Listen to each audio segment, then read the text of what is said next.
Miami!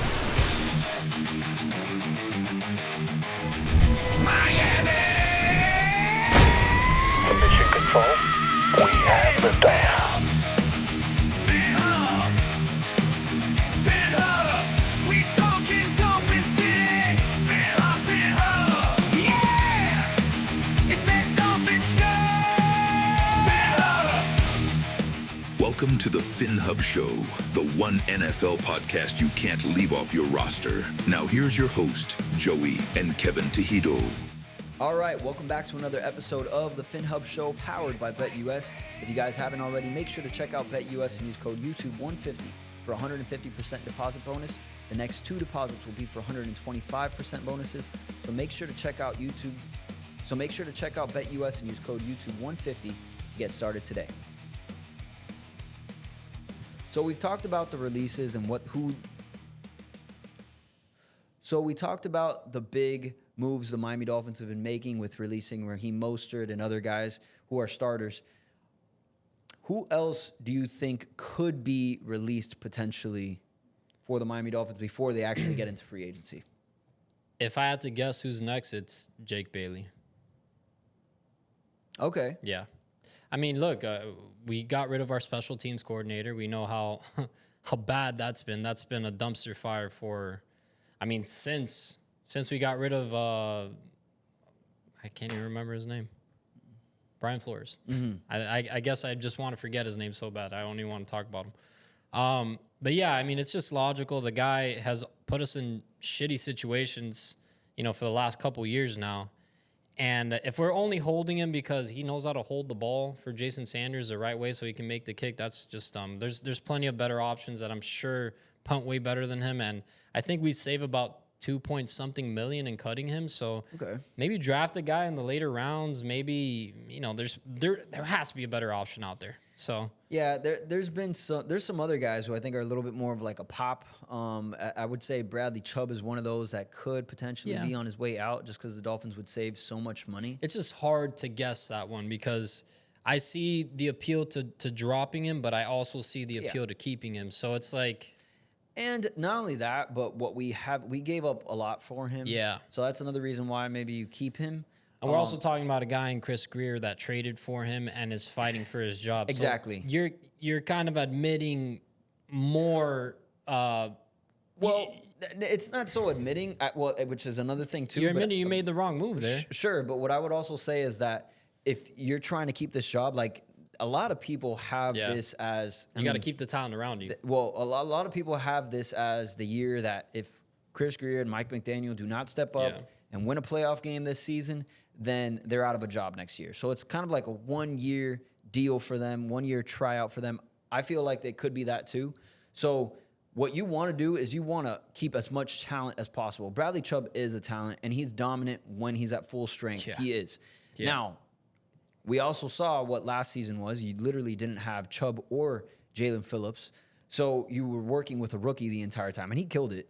He did a great job. Yeah, but imagine that three-headed monster. Imagine the three-headed monster. Yeah. And God forbid, one of them goes down again, you still got two. Yeah. So I can see the Dolphins keeping him. I can also see the appeal in releasing him, but I do think that releasing him would be more so for a general manager that had job security. So I think that's also another telling thing here too. If Chris Greer does make a move like that to move on from Bradley Chubb this season, I do think that Chris Greer is going to be here for another 10 years. I mean, that's just... they probably have some inside kind of deal there, so it's a little strange. I agree 100%. Yeah, because it's like I was saying, it's admitting that you made the wrong move in trading for him, right? And you can't predict injuries, you can't predict what happened to him because at the end of the day, I mean, people were talking a lot of crap about that trade initially, but Chubb had a hell of a year. Not this last year, obviously he didn't even play, but the year before that, I mean, guy had double-digit sacks. He was a menace back there. And him next to Jalen Phillips, that's just a nice duo. And then you add Chop to that, and it really is a three-headed monster. I think that would be it was our biggest weakness, I believe, this past season, aside from backup quarterback, which isn't even a weakness at that point. It's just, you're unfortunate that your quarterback went down, but that can be our biggest strength. Those three guys are all studs. I mean, then again, they got to stay on the field, but man, you have that athletic beast of a rookie in Chop, and then you bring in Jalen Phillips and Bradley Chubb. This is the recipe to winning. And I know it's not, 100% accurate, but I'm just saying this is what the Eagles just did to the Chiefs, man. They were just generating pressure the whole game. Yeah. And if you have that rotation, that three-headed monster that's just constantly, like, they're not gassed and they're rotating out, and there's just always one guy that's full of energy on the edge, bro, the possibilities are endless. Not to mention that all three can probably play at the same time. Chop was doing that in Penn State. He was lining up in the interior and doing some cool stuff there. So I would like to see it. I would like to see what they could do. I think that'll be a lot of fun. And I'm pretty sure that our defensive coordinator, who's most likely going to be back at this point for the Dolphins, I think he's back. He would love it. Yeah. I think Weaver would really like to have those three guys under him. And, that helps. It makes things a lot easier for you on defense. But, moving things on to offense, you got Ezukama, a guy that we've been holding on to for 3-4 years now. At this point, you should. I mean, you have nothing else at wide receiver. I Going guess. to the offseason with him, I guess. But then again, last year, literally every single wide receiver we had was injured. And somehow he couldn't find the field. Wouldn't he be a free agent, though? I don't know. Didn't we cut him and then bring him back? I don't know how that works, but then we cut him, bring him back to the practice squad, and I don't know. And then he was lifted to the roster. I don't know how that works. It's just weird. I kind of think the Ezekanma thing is over. Plus, Wes Welker's also gone. I think he was a Wes Welker pick. Yeah. So I can see the Dolphins moving on from Ezekanma. You also got Armstead. Would you move on from him? Personally, I wouldn't, but I don't know enough. Like, I'm not in the building. I'm not at practice. I've seen what he's done in preseason games, and it looks cool. It looks like a lot of fun. Looks elite. But either way, Recording. Yeah. But either way, like I don't know. I don't know what the reason that Ezukama hasn't been able to play is, but I say we just move. It is what it is.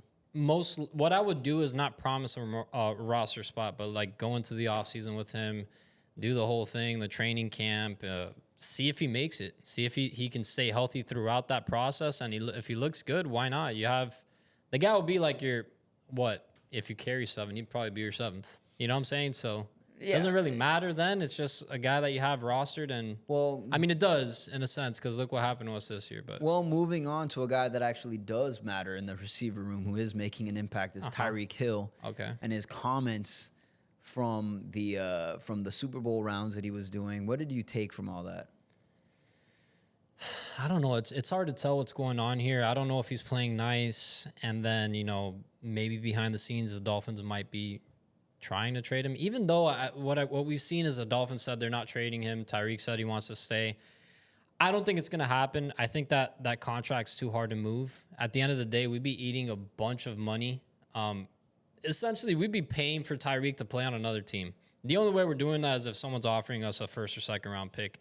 I don't think it's going to happen. I think Tyreek is a bit of a distraction, and not a bit. He is a huge distraction. I don't think, for as good as he is, I don't know if teams want to take that on. But if you ask me right now, if I had to bet, he's a Dolphin for this next year, and maybe plays out the rest of his contract. I don't even know, but I think it doesn't make sense to move on from him. Not yet. So. That's what I would say. So I want to ask you a question, and it's basically like a blind. There's no player attached to it. The Dolphins' first round pick, if I give you 4 positions, give me which position you're going with.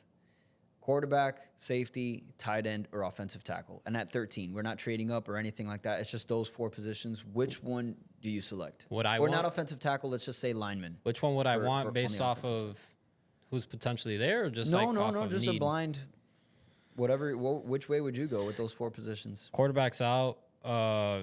What'd you say? You said quarterback, safety, tight end, and offensive lineman. So safety. I'll go offensive line, man. I just want to see this line become elite already. I get we need a safety. We might need another tight end. We need a backup quarterback and a nice young prospect, but that's a little too rich for the first round right now, especially when you have a guy like Tua. He's more than competent. He just has his whole injury history. Yeah, I go tackle. I go tackle a guy that can play guard like a Kelvin Banks Jr. if we can, or the Will Campbell, I believe his name is, from LSU. If those guys are there, you run to the podium. I don't care who else is there. Like, unless it's the corner out of Michigan, which I think is super talented that everyone's talking about. Yeah, I'm going tackle. I mean, what would you say? Okay, but let's add in defensive tackle as well, because we need someone on that side of the ball. So Yeah, I mean, even if it's defensive tackle, which obviously is makes a huge impact. If I can't convince our boy, what's his name? Campbell To come back. Yeah, Calais to come back another season, then maybe I consider defensive tackle. But I don't know. Do you think you would actually consider, if he decides not to retire, coming back to Miami? Okay, so He came, I believe he came because he really thought we were like yeah, and that blew up in his Super Bowl face. contenders. So I think that Campbell would need to have if I were him, I would have at that age, I would have a conversation with the office and be like, "What's the direction of the team? Who are we bringing in? Like, involve me in this, because if you guys aren't serious and if I don't see the vision, then I'm gonna be out. Yeah. Because if I'm gonna play another season, it is to compete, it is to contend, and not to miss the playoffs. Like, I don't want to deal with that again.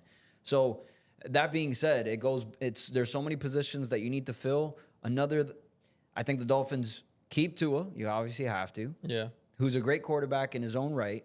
Obviously, with the health concerns, you need a veteran backup who can win you some games if Tua goes down, because that's another issue. But then also, by the same token, not that it would be Calais Campbell's, position, the Dolphins really should be looking at a young quarterback that they can develop. So they need to do all those three things or have to have all those three things at that position, that one position. So Yeah. I don't know. That's where now, as for the position that I'm taking in the first round, I want to make a splash. I want to do something flashy. I want to have fun with it. Tight A end. guy that I feel that could be a household name that people are just like so pissed that they didn't get him in the first round, that can change things on offense. Tyler Warren, tight end. Guy's a freak. A lot of people aren't going to agree with me, but I would love to see it. I mean, you have Tyreek Hill, Jalen Waddle, Jonnu Smith, Tyler Warren, Devon Achane. That's a fun offense. This all depends on what they do in free agency, right? If we hit it with some guards, like maybe even some value guys, but we know they're going to be good for whatever reason, like a Mekhi Becton, if we can get him. And, I don't know who else we could pick up, but that would be a good value contract. Like, I don't want to go out there and sign the guy out of the Chiefs, right, Smith, because he didn't have a great Super Bowl. I think he was actually had a terrible Super Bowl, which whatever. It doesn't matter. It's one game, but it's the biggest game of your career in a sense.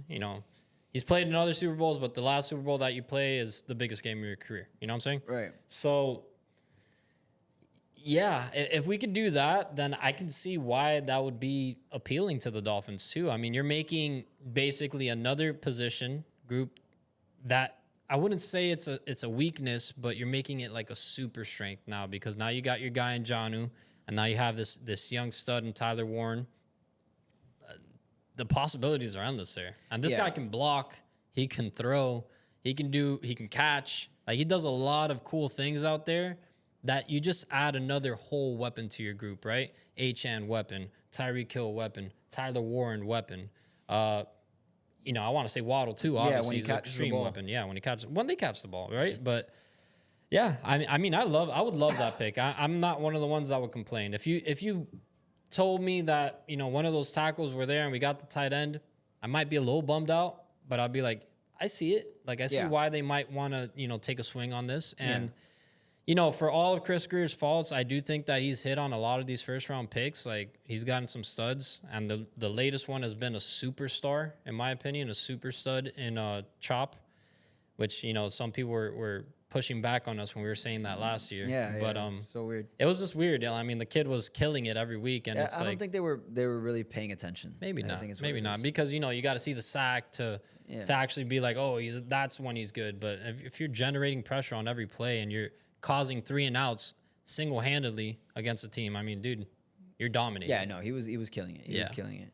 The Dolphins have a lot of options here with the draft, and I'm curious to see what they do with it. But you're right; it's going to depend a lot on free agency and some of the people that we probably still have yet to release. Yeah, what we'll do is maybe next episode we can get like a group together of some guys that if they're there at 13 and we got to pick, we got to do a little ranking system. Okay. I don't know if you'd like to do that, but that'd Okay, be yeah, fun. we could do that. That'd be cool. All right, cool. If you guys haven't already, make sure to check out BetUS and use code YouTube150 for 150% bonus on your first deposit. The next 2 deposits will be for 125% bonuses. So make sure to use code YouTube150 and get started on BetUS today. But that's going to do it for today, guys. If you haven't already, make sure to give this video a like, subscribe, and we'll catch you in the next one. Fins up.